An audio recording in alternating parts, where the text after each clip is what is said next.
हाथरस, बलरामपुर, बारात जैसे दुष्कर्म की घटनाएं समाज को शर्मसार कर देती हैं। हम केवल गुस्सा या दुख जताकर ही नहीं रह सकते। गांधी शास्त्री जयंती के दिन देश का सवाल आज शब्दों का सत्याग्रह करेगा। नमस्ते, मैं हूं मनीष अवस्थी और हाजिर हूं आपका अपना पसंदीदा कार्यक्रम देश का सवाल लेकर। हाथरस की बेटी के साथ हुई हैवानियत के बाद पूरा देश उबल रहा है। हाथरस की निर्भया को इंसाफ दिलाने के लिए जगह जगह प्रदर्शन हो रहे हैं।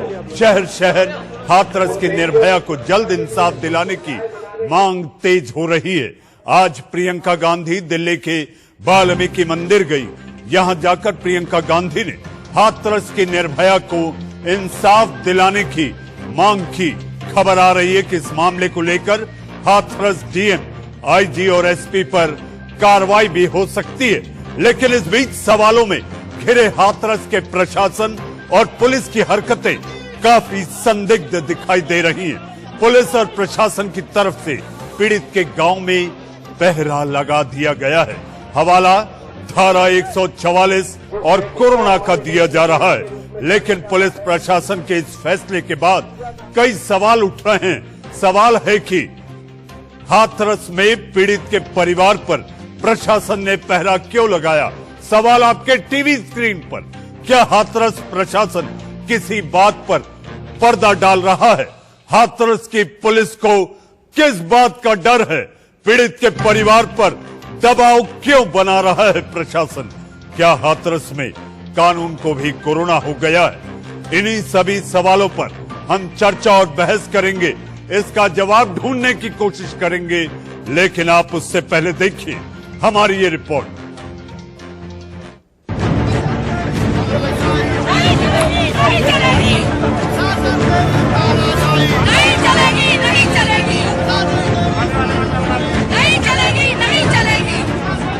रास्ते पर बैठकर पुलिस और सरकार के खिलाफ नारेबाजी कर रहे ये लोग गुस्से में हैं।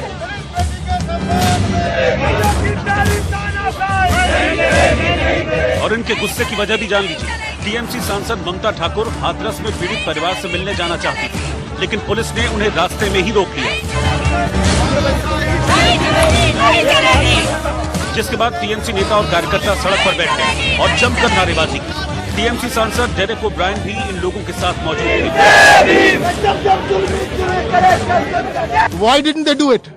Number 3, what was the problem? If they allowed our 2 lady MPs to go and express their condolences, what was the problem? You are mishandling, forget about MPs. The arrogant police here is mishandling. You've seen, if this is how MPs are being treated, if this is how the media is being treated, God bless the common citizen. सवाल उठ रहे हैं कि हाथरस के प्रशासन ने पीड़ित के परिवार को नजरबंद क्यों किया हुआ है? क्या हाथरस में देश का कानून लागू नहीं होता? अगर होता है तो लोगों को पीड़ित परिवार से मिलने क्यों नहीं दिया जा रहा? क्या प्रशासन इस केस में अपनी कमियों और नाकामियों पर पर्दा डालने के लिए ये सब हथकंडे अपना रहा है?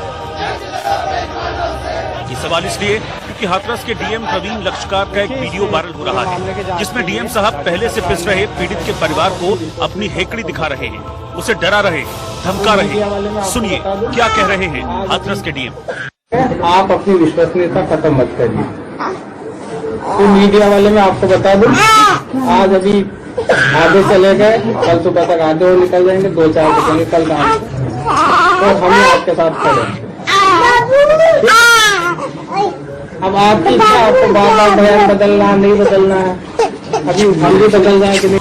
हाथरस की निर्भया से हुए गैंगरेप में पुलिस और प्रशासन की लापरवाहियां और नाकामियां जगजाहिर हैं। पहले एफआईआर नहीं होती, दबाव में एफआईआर की जाती है तो पीड़ित को ठीक से इलाज नहीं मिलता और फिर उसकी मौत हो जाती है। तो आनन फानन में आधी रात को उसकी लाश को मिट्टी का तेल डालकर आग लगा दी जाती है। लेकिन हद तो तब हो गई जब यूपी पुलिस के बड़े अधिकारी यानी उत्तर प्रदेश के एडीजी लॉ एंड ऑर्डर ने यह कह दिया कि हाथरस की निर्भया के साथ रेप ही नहीं हुआ। जो सैंपल एकत्रित किए गए थे उसमें किसी तरह का स्पर्म और शुक्राणु नहीं पाया गया। हाथरस की घटना के बाद से देश उबल रहा है। सरकार और पुलिस के खिलाफ लोगों में गुस्सा है। ऐसे में सवाल ये है कि इस केस में आखिर ऐसा क्या है जिसे छिपाने के लिए हाथरस का प्रशासन इतने प्रपंच कर रहा है? क्या हाथरस पुलिस और प्रशासन को इस बात का डर है कि पीड़िता का परिवार कुछ ऐसे बड़े खुलासे न कर दे जिसके बाद पुलिस और प्रशासन के ऊपर और गंभीर सवाल खड़े हो जाएं? Bureau report, India news.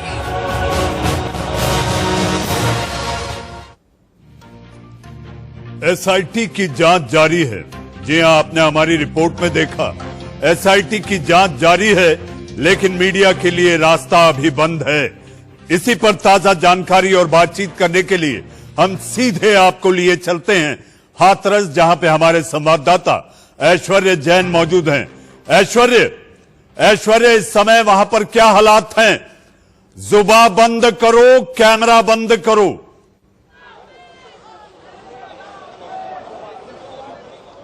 बिल्कुल ठीक कहा आपने। आज सुबह से ही जिस तरीके की गतिविधियां हाथरस के इंसिडेंट को लेकर हुई, सुबह से ही देश भर के अंदर गुस्सा है। इस वक्त हम ग्राउंड जीरो में मौजूद हैं और आपको बता दें कि किस तरीके से परिस्थितियां आज सुबह से बदली। अगर मैं कैमरा पर्सन को कहूं तो हम उसी जगह पर मौजूद हैं जहां से इस गांव के तरफ एंटर किया जाता है, लेकिन इस भारी पुलिस कर्मियों की तादाद आप देख सकते हैं जिन्होंने बैरिकेडिंग को रोककर साफ तौर पर यह संदेश दिया है कि कोई भी बाहरी व्यक्ति अंदर नहीं जा सकता। सुबह भी एसडीएम से हम लोगों ने बात करी थी और उन्होंने साफ तौर पर कहा कि जब तक एसआईटी की जांच जारी है तब तक किसी भी मीडिया कर्मी को, किसी भी पॉलिटिकल डेलीगेशन को अंदर जाने की अनुमति नहीं दी जाएगी। और यही वजह है कि आज जब डेरेक ओब्रायन समेत कई टीएमसी के सांसद यहां पर परिवारजनों से, पीड़ित के परिवारजनों से मिलने पहुंचे तो उनको यहीं पर रोक दिया गया और उनको आगे अनुमति नहीं दी है। पॉलिटिकल डेलीगेशंस की बात की जाए तो फर्दर ऑर्डर्स तक उनको आगे नहीं जाने दिया जाएगा, पीड़ित परिवार से नहीं मिलने दिया जाएगा। मीडिया के लिए साफ तौर पर संदेश दिया गया है कि जब तक एसआईटी की जांच चलती है, मीडिया के कैमरे और मीडिया कर्मी भी परिवारजनों से बात नहीं कर सकते। एक तरफ जहां हाथरस से लेकर दिल्ली तक खून उबल रहा है लोगों का सच जानने के लिए कि आखिर पीड़ित परिवार से मिलने क्यों नहीं दिया जा रहा है और आखिर किस सच्चाई को छुपाया जा रहा है, हाथरस के अंदर भी यही सब कुछ देखने को मिल रहा है। जंतर मंतर पर हमने देखा कितना बड़ी तादाद में आज प्रोटेस्ट हुआ, वहीं दूसरी और हाथरस में इस बैरिकेडिंग के बाहर भी आप देख सकते हैं तमाम कैंडल लाइट मार्च निकाले जा रहे हैं, तमाम पॉलिटिकल कार्यकर्ता यहाँ पर मौजूद है। अगर मैं कैमरा पर्सन से कहूँ वो मेरे साथ आए और दिखाएं आपको कि किस तरीके से यहाँ पर लगातार सुबह से ही इस तरीके से कैंडल जलाकर लोग अपनी आवाज को बुलंद कर रहे हैं और ये चाहते हैं कि कहीं ना कहीं जो सच्चाई है वो सभी के सामने आने चाहिए। क्यों लोगों को नहीं मिलने दिया जा रहा? यहाँ पर कई तमाम कार्यकर्ता हैं, उनसे भी हम बात करेंगे और जानने की कोशिश करेंगे कि क्या आखिर चाहते हैं। आप बताइए हमें।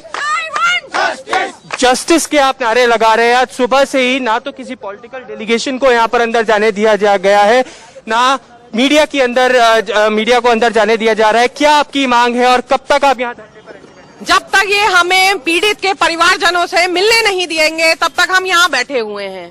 हम कल भी आए थे, कल इन्होंने हमसे बदतमीजी करी, कल हमसे ये कहा कि धारा 144 है हम नहीं जाने देंगे। आप कल आइएगा, कल जाएं। हम आज भी आए, आज हमने इनसे बात करी कि हमें अंदर जाने दिया जाए। धारा 144 में भी 4 लोग जा सकते हैं, आप हमें किसी एक को जाने दें, 2 को जाने दें। इन्होंने बात नहीं सुनी, धक्का मुक्की करने लगे, लाठी चार्ज करने लगे। हम वहीं पे बैठकर धरना प्रदर्शन करने लगे। आज 2 अक्टूबर है, गांधी जयंती के दिन हम शांतिपूर्वक अपना धरना प्रदर्शन कर रहे थे, फिर आए यहाँ पर, फिर हम पर लाठीचार्ज करने लगे। दूसरी बार भी लाठीचार्ज किया, हमें उनके परिवारजनों से मिलने नहीं दिया जा रहा। मैं मीडिया के माध्यम से एक बात कहना चाहूंगी योगी जी से।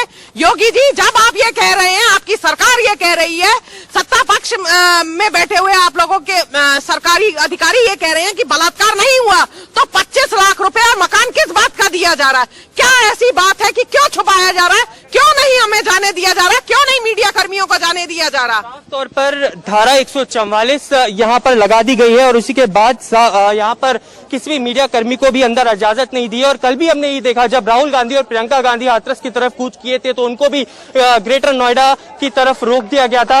आपको मैं अगर ये विजुअल्स दिखाऊं और ये तस्वीरें दिखाऊं, उससे साफ तौर पर आप यहाँ पर जान सकते हैं कि जो पुलिस की कंपनी है वो भी कई गुना बढ़ा दी गई है। एसडीएम के साफ तौर पर ऑर्डर है कि किसी किसी को भी यहाँ से आगे इजाजत नहीं दी जाएगी। इसी वजह से तमाम पुलिसकर्मी हाथरस और हाथरस के कई इलाकों से यहाँ पर और बुलाए गए हैं, जिससे लॉ एंड ऑर्डर सिचुएशन को मेंटेन। ऐश्वर्य, आप वहां पर हैं, हम चाहेंगे कि इस समय वहां पर अगर कोई अधिकारी आपको दिख रहे हैं तो उनसे आप बात करने की कोशिश करिए, अंदर जाकर पूछिए उनसे कि आखिर क्यों रोक रहे हैं आपको।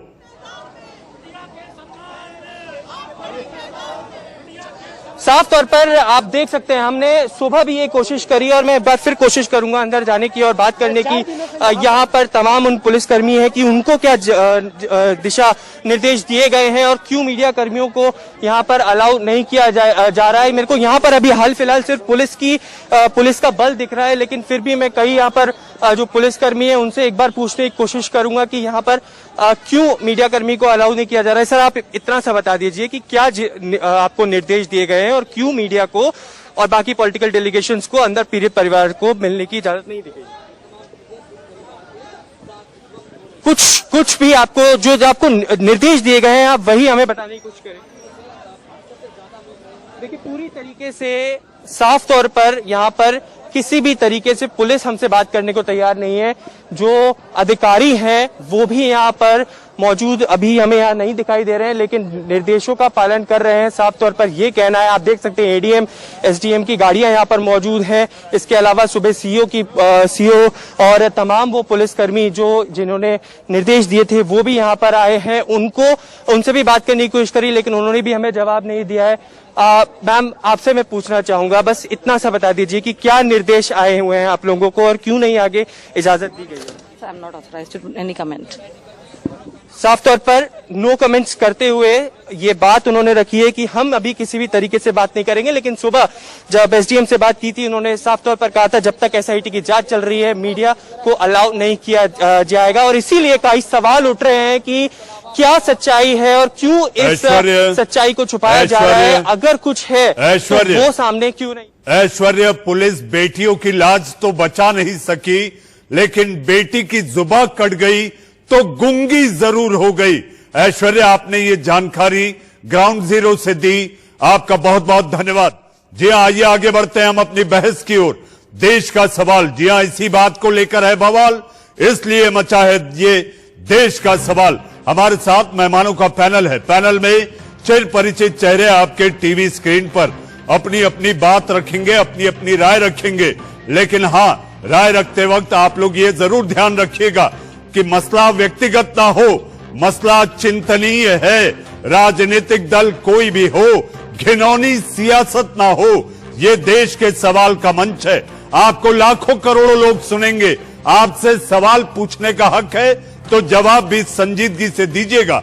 मेरे साथ आपके टीवी स्क्रीन पर बीएसपी के नेता धर्मवीर चौधरी साहब, हमारे साथ राधिका खेड़ा, आप कांग्रेस की प्रवक्ता हैं, आप हमारे साथ हैं। हमारे साथ समीर सिंह, आप बीजेपी के प्रवक्ता हैं, उत्तर प्रदेश से आप हमारे साथ हैं।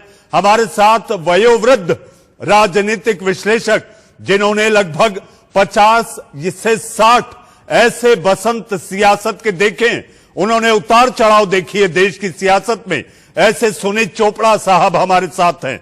सबसे पहला सवाल समीर जी आपसे, मीडिया की जुबान बंद करो, मीडिया का कैमरा बंद करो, किस बात का डर सताता है आपको?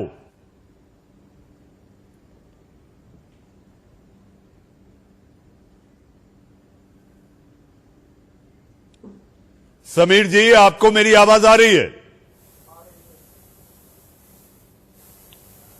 बीजेपी प्रवक्ता समीर सिंह से मेरा सवाल है। समीर जी, आपको आवाज आ रही है? समीर जी तक हम नहीं पहुंच पा रहे हैं। हमारे साथ सुनीत चोपड़ा जी हैं। सुनीत जी, आखिर मीडिया की जुबान बंद करना, कैमरे ऑफ करो, आप अंदर नहीं जा सकते, ये दोहरा व्यवहार क्यों? बेटी की जानकारी के लिए अगर मीडिया वहां दिन रात एक कर रहा है, क्योंकि आपने अंधेर गर्दी में बेटी का दाह संस्कार किया, जो कि रीति रिवाज के खिलाफ है। इसके साथ साथ आज तीसरा दिन है, हिंदू रीति रिवाज के मुताबिक तीसरे दिन अस्थियां चुनी जाती हैं, लेकिन ना तो मीडिया को जाने दिया जा रहा है और परिवार को नजरबंद कर दिया गया है। सुनीत जी,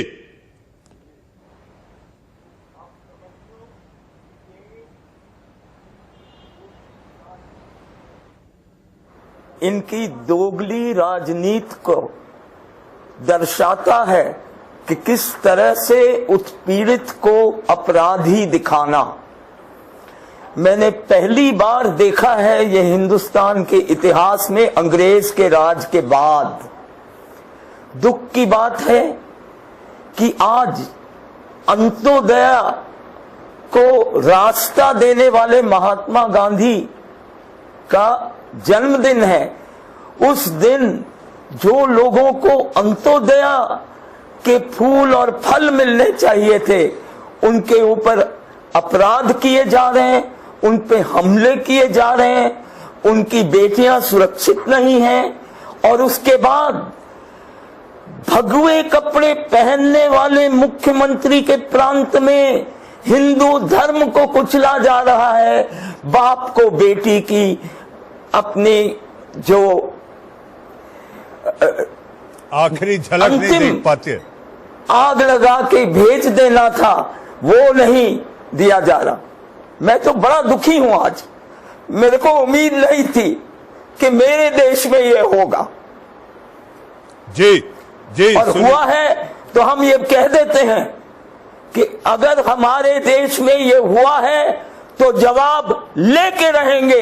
अजय बिष्ट की सरकार गिरेगी। हम कहते हैं अजय बिष्ट इस्तीफा दो। सुनील जी, मेरा ये कहना इसको लेकर जो एक सियासत हो रही है, आपको लगता है आपके नजरिए में ये सियासत जो हो रही है, जो जिस तरह से बिटिया के साथ दुष्कर्म हुआ, बलरामपुर, हाथरस, बारा, ये इस तरह की घटनाएं हो रही है, लेकिन जो सियासत हो रही है, तो ये इस समय सियासत को भी गिरेबा में झांक के देखने की जरूरत है। सुनील जी। बिल्कुल, मैं सहमत हूं। सियासियों को भी अपने गिरेबान में देखना है, लेकिन सबसे पहले अंत्योदय करके तो दिखाओ। गरीब को रोटी दो, काम दो। मैंने नोट किया है 50 साल की राजनीति में कि गरीब से ज्यादा ईमानदार कोई नहीं है। जी सुनील जी, तो उसको काम दो। सुनील जी, मैं आपके पास आता हूँ। सुनील जी, मैं आपके पास आता हूँ। सुनील जी, आपके पास आता हूँ। राधिका खेड़ा हमारे साथ हैं। राधिका जी, अहिंसा दिवस के मौके पर जुबान पर पाबंदी, जुबान कुछ बोलो मत, कैमरा अगर आप लेते हैं तो कैमरा ऑफ करो। आखिर ये कैसा लोकतंत्र, कैसी आजादी? और इसके साथ साथ एसआईटी की जांच जारी है, मीडिया के लिए रास्ता बंद है। देखिए, महात्मा गांधी जी की जयंती पे जो हो रहा है, ये आपको आश्चर्य करने की बात, आश्चर्य आपको होना ही नहीं चाहिए। ये तो वो लोग हैं जो उस बात की खुशी मनाए थे और लड्डू मारे थे, जब लड्डू बांटे थे जिन्होंने, जब महात्मा गांधी जी की हत्या कर दी गई थी। नथुराम गोडसे उन्हीं की विचारधारा से आते हैं, उन्हीं की विचारधारा के फॉलोअर्स हैं ये लोग। तो आप इनसे और क्या उम्मीद करते हैं? वही चीज है, आरएसएस की थॉट प्रोसेस भी ये है। तो आज जो हो रहा है आज के दिन, वो कोई आश्चर्य करने की बात नहीं है। लेकिन ये बात समझने की जरूरत है कि ये बार बार उत्तर प्रदेश में जो घटनाएं हो रही हैं, और बार बार जो पुलिस है वहां की, और ऐसी पुलिस है जिसने अपनों को ही नहीं बख्शा। खुद पुलिस ने जाके अपनों के बारे में मुखबरी करके खुद ही पे गोली चलवा दी। तो अब देखिए वहां की मेंटालिटी क्या है। अब पुलिस वहां की आती है होम मिनिस्ट्री के अंदर। होम मिनिस्ट्री किसके हाथ है? स्वयं मुख्यमंत्री जी के पास। अजय सिंह बिष्ट जी खुद को हिंदू धर्म का रक्षक कहते हैं, खुद को योगी कहते हैं, बड़ी बड़ी बातें करते हैं। जिस धरती पर राम मंदिर बनने जा रहा है, वहां पे महिलाएं ही सुरक्षित नहीं है। और ये एक बार की बात नहीं है। हमने देखा था कुलदीप सेंगर के समय पे भी क्या हुआ था। 6 महीने तो इसको अपनी पार्टी से निकालने में। राधिका जी, इस समय मैं आपको सीधी तस्वीरों के लिए जंतर मंतर लिए चलता हूं। वहां पर अरविंद केजरीवाल पहुंचे हुए हैं। आपके टीवी स्क्रीन पर सीधी तस्वीरें जंतर मंतर से। बिटिया के न्याय दिलाने की मांग को लेकर अरविंद केजरीवाल जंतर मंतर पहुंचे हैं। हिम्मत ना करने जो पूरा घटनाक्रम हुआ, कुछ लोगों को, भैया ये मोबाइल नीचे कर लो प्लीज। लगता है कि दोषियों को जैसे बचाने की कोशिश की जा रही है, जैसे पूरे प्रकरण को ढकने की कोशिश की जा रही है। वो नहीं होना चाहिए, वो गलत है। जो हुआ बहुत पीड़ादायी है। जो पूरा घटनाक्रम हुआ बहुत ही कठोरता और क्रूरता के साथ उस बच्ची के साथ बर्ताव किया उन्होंने, बलात्कारियों ने। अंत में उसने उसकी जान चली गई। उसके बाद कई दिनों तक FIR दर्ज नहीं हुई बलात्कार की। उसका ठीक से टाइम पे इलाज नहीं हो पाया। फिर रात को हिंदू रीतियों के खिलाफ उसकी बॉडी को जला दिया गया। कई सारे इस किस्म के, अब ये कहा जा रहा है कि रेप तो हुआ ही नहीं था। कई सारी ऐसी घटनाएं हैं जिसकी वजह से लोगों के मन में ये आ रहा है कि इसको ढकने की कोशिश की जा रही है और दोषियों को बचाने की कोशिश की जा रही है। ये नहीं होना चाहिए। दोषियों को सख्त सजा मिले। और दूसरा हमारी विनती है कि जिस परिवार के ने ये सब भुगता, उस परिवार की बच्ची गई है, उस परिवार को इस समय सहानुभूति चाहिए। उस परिवार को सामने भी तो आगे है, पूरे देश का, समाज का, सरकारों का सहारा चाहिए। टीवी स्क्रीन पर आइए हम दोबारा लौटते हैं अपनी बहस की ओर और हमारे साथ राजनीतिक मेहमान मौजूद हैं। हमारे साथ बीजेपी के प्रवक्ता समीर सिंह साहब, जिनसे शुरुआती दौर में बातचीत नहीं हो पाई थी तकनीकी खामियों के कारण। हमारे साथ समीर जी जुड़ चुके हैं। समीर जी, आपको आवाज आ रही है? जी, आ रही है। समीर जी, अहिंसा दिवस है आज।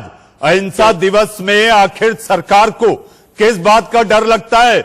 मीडिया की जुबान पर पाबंदी, कैमरे बंद कर दीजिए, SIT की जांच जारी है, रास्ते बंद हैं, आप नहीं जा सकते। आप SIT की जांच की बात करते हैं। समीर जी, याद करिए, मुंबई में बेटे की मौत की जांच चल रही है, CBI जांच कर रही है, ED जांच कर रही है, NCB जांच कर रही है। मीडिया सामने पहुंचकर कार्यालय के सामने से रिपोर्टिंग करती है, तब आप लोगों को नहीं लगता कि आप फैक्ट्स के साथ कुछ ना कहें, सूत्रों के हवाले से खबर ना चलाएं, सामने कूद कूद कर आकर आप लोग बैठ देते हैं? देखिए मनीष जी, हाथरस की घटना पर सब लोग दुखी है। आदरणीय मुख्यमंत्री जी ने दुख व्यक्त किया।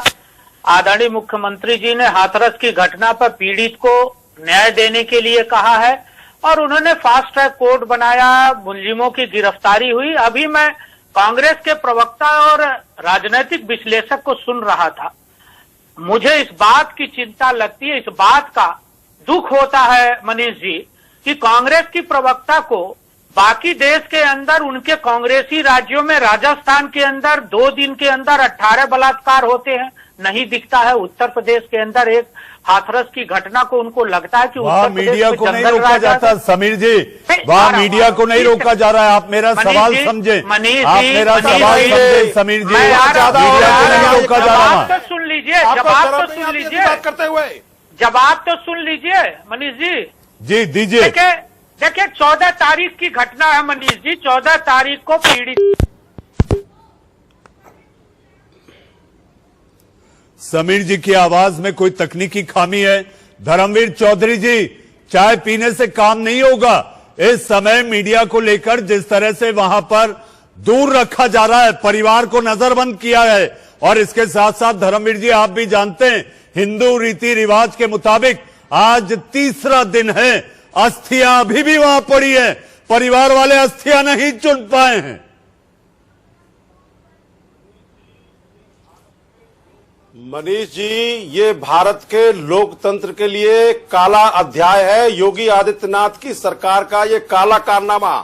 और आज एक बेटी के साथ बलात्कार नहीं हुआ है, ये बेटियां जो मारी जा रही हैं उत्तर प्रदेश में, पूरे भारत में, ये जो डबल इंजनों की सरकारें चल रही हैं, इनके राज में बलात्कार पर बलात्कार हो रहे हैं, बेटियों के साथ में अन्याय हो रहा है। धर्मवीर जी, ये बीजेपी के लोग, आरएसएस के लोग, ये आरएसएस के लोग बलात्कारियों को महिमा मंडित करते हैं। और मनीष जी, बहन कुमारी मायावती जी ने कहा कि योगी आदित्यनाथ जी से सरकार नहीं संभल रही है तो मठ में चले जाएं और बलात्कारियों को सख्त से सख्त सजा मिले। बहुजन समाज पार्टी की मांग है कि इसमें सुप्रीम कोर्ट जो है स्वयं संज्ञान लेकर के इन पर कड़ी कार्रवाई करे। आप कैसी बात कर रहे हैं कि बहन जी का बयान नहीं आया? बहन जी का अगर राज होता तो इन बलात्कारियों की इतनी हिम्मत नहीं थी, ना इन पुलिस वालों की इतनी हिम्मत थी कि ये जो बलात्कारियों को बचाते। ये तो योगी आदित्यनाथ हैं कि ये चिन्मयानंद को बचाने का प्रयास करेंगे, ये कुलदीप सेंगर को बचाने का प्रयास करेंगे, ये बलात्कारियों को बचाने का प्रयास करेंगे।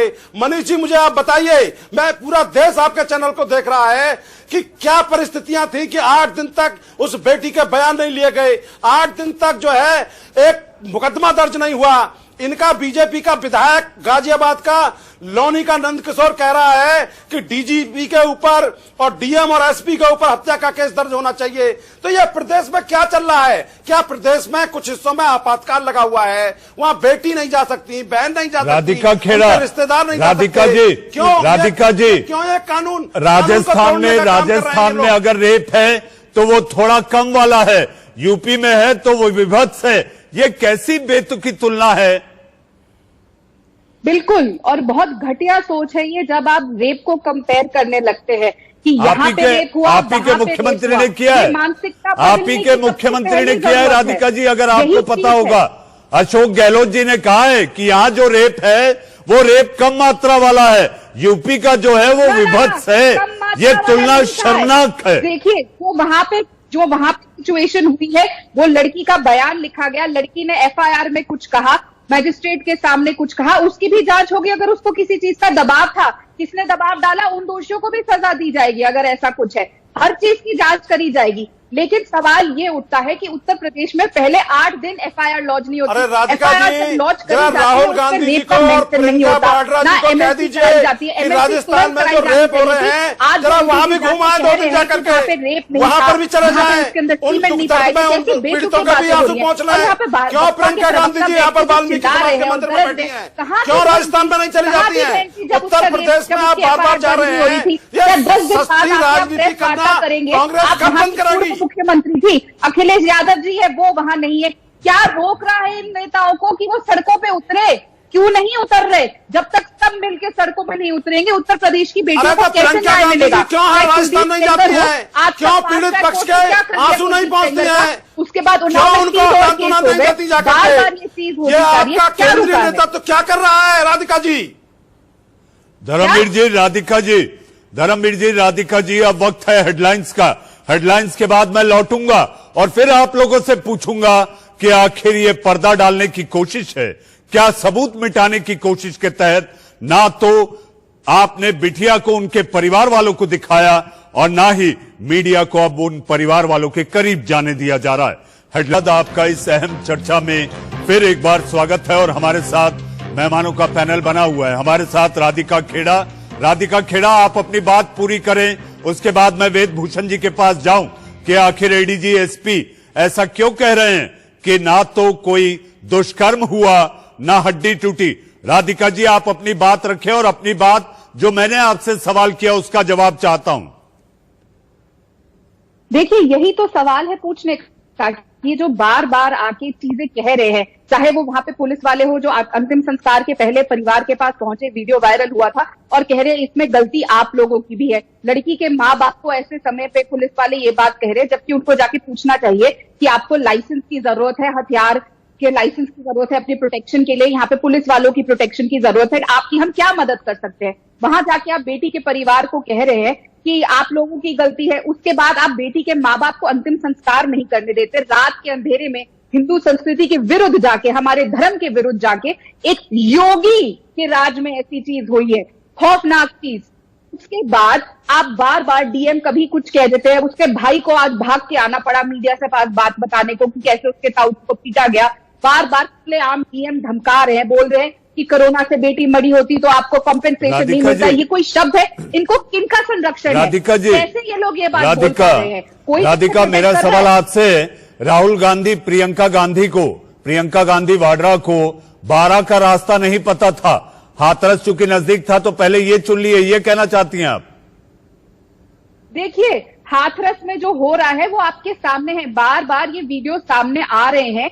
कोई चीज ये बात समझ नहीं आती, अगर कोई जाता नहीं है तो मीडिया सवाल पूछती है। मीडिया को ऑपोजिशन से, कांग्रेस से या किसी और से सवाल नहीं करने चाहिए, मीडिया को उन लोगों से सवाल करने चाहिए। पहले वहां के ठंड दिलाने के लिए क्या वार्ता कर रहे हैं? क्यों राजस्थान में जा रहे हैं? क्या वो वहां गई? अखिलेश यादव के अपने एसी कमरे से बाहर नहीं निकल रहे, कोई सामने जाने को तैयार नहीं है। और वेदभूषण साहब एडीजी कह देते हैं ये दुष्कर्म का मामला नहीं, एसपी कह देते हैं हड्डी नहीं टूटी, तो आखिर बिटिया चली गई, अगर वो वैकुंठ की ओर चली गई तो आखिर उसके लिए जिम्मेदार कौन है? किसके कारण गई वो? क्या ये उसकी उम्र थी, उसे चले जाना था? जब कुछ हुआ नहीं तो बिटिया गई कहां?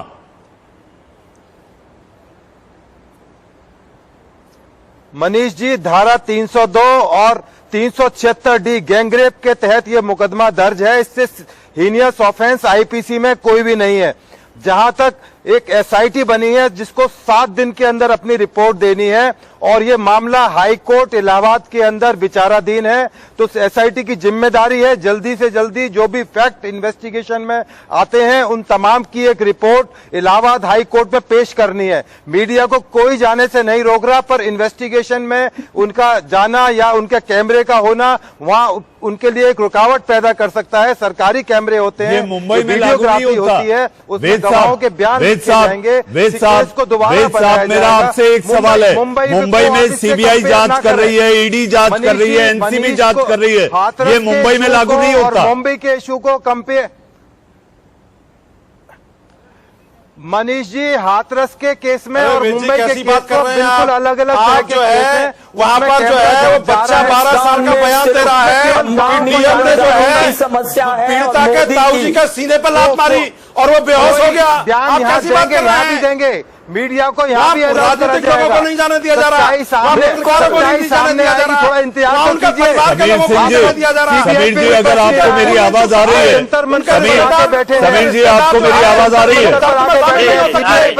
समीर जी मेरा सवाल आपसे, धर्मवीर जी, वेद साहब, समीर जी से सवाल है, आपने अपने डीएम का बयान सुना है? आपने अपने डीएम की धमकी सुनी है परिवार वालों को जो दे रहे हैं? वो कहते हैं मीडिया वाले आए थे, आधे चले गए, आधे चले जाएंगे, यहां हम रह जाएंगे, बयान बदल दो। ये आपका प्रशासन है, ये आपका अफसर है, ये दबाव डालता है। कौन सा सच सुबाना है? कौन से सबूत मिटाने हैं आपको जो आपका डीएम ये कहता है? समीर जी बोला है, मनीष जी, अपनी खत्म आदरणीय मुख्यमंत्री योगी आदित्यनाथ जी ने स्पष्ट रूप से कहा है, आज भी बयान दिया है, पहले भी बयान दिया था उन्होंने, एसआईटी बनाई है, 30 तारीख को एसआईटी बनाई, एसआईटी जांच कर रही है, 7 दिन में एसआईटी रिपोर्ट देगी, और अगर जांच के अंदर मीडिया और नेताओं का प्रवेश होगा, एसआईटी की जांच चल रही है, कार्रवाई नहीं हो पाएगी। इतना त्वरित कार्रवाई हो, इसके लिए मीडिया को रोका गया, नेताओं को रोका गया, ये रोकना जरूरी था। अधिकारियों को आपने बताइए, आप मुझे होगा उसके खिलाफ सख्त से सख्त कार्रवाई होगी, ये आदरणीय मुख्यमंत्री जी ने कहा है। जानकारी कीजिए, अब पंचायत तल पर बैठ करके मुख्यमंत्री का बयान जो है इस मामले को दबाने का प्रयास करता है, और एसपी डीएम जो है लगे थे, अच्छी बारी जाती है, उसकी गर्दन तोड़ दी जाती है, फांसी तक पहुंचाने में जीप काट दी जाती है। समीर जी मेरा आपसे सवाल है, कार्रवाई होगी कब? कार्रवाई होगी कब? क्या इस पर भी एक जांच बैठेगी कि आखिर किसकी गलती के कारण ये सारी खबरें लीक हुई, सारी खबरें बाहर आई, किस तरह से मीडिया ने जाके कवरेज किया, इसके बाद आप कार्रवाई करेंगे? होगी मनीष जी, आप टीएमसी वाले, आम आदमी पार्टी, समाजवादी पार्टी, ये लोग क्या चाहते हैं इनसे पूछो ना। 18 साल बाद और जितने अपराधी हैं सब मुक्त कर दिए जाएंगे, ये नहीं होने देंगे।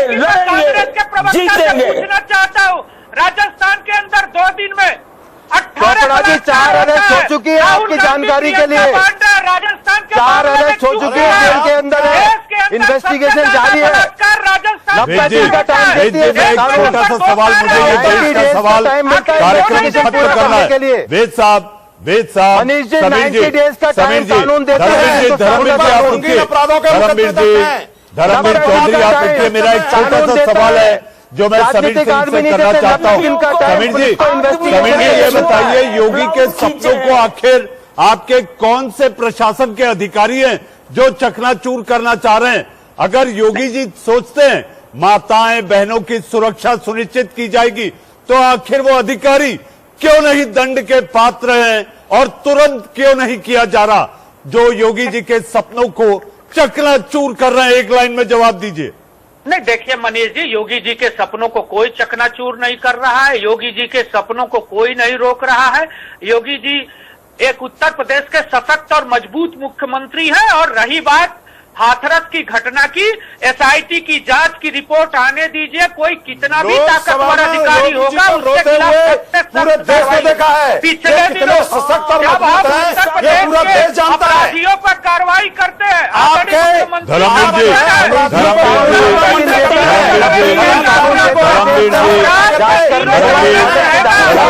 धर्मवीर चौधरी, राधिका खेड़ा, समीर सिंह, वेदभूषण साहब, सुनील चोपड़ा साहब। जी हाँ, आपने देखा कि किस तरह से यूपी प्रशासन हाथरस में कवर करने गए पत्रकारों के साथ बदसलूकी करता है, कैमरे बंद करा देता है, देर रात के अंधेरे में बिटिया का दाह संस्कार कर देता है। तब मीडिया अगर पूछती है कि आखिर ये क्या हो रहा है, तो वहां पर मौजूद खाकी वर्दीधारी कह देते हैं डीएम साहब से पूछो। डीएम साहब से पूछे तो डीएम साहब ने कहा कि ये ऊपर के आदेश हैं। और इसके साथ साथ अगर बात की जाए, मीडिया जब एसआईटी की आखिर जांच क्या चल रही है ये कवर करने पहुंचती है, तो उन पर पाबंदी लगा दी जाती है। पाबंदी लगा दी जाती है। इस पर मुझे गुलजार साहब की एक लाइन याद आती है, जुबान पर जो पाबंदियां लग गई तो वक्त की बात अगर हम न कहेंगे तो भला वो और कौन होगा। देश का सवाल में आज के लिए बस इतना ही।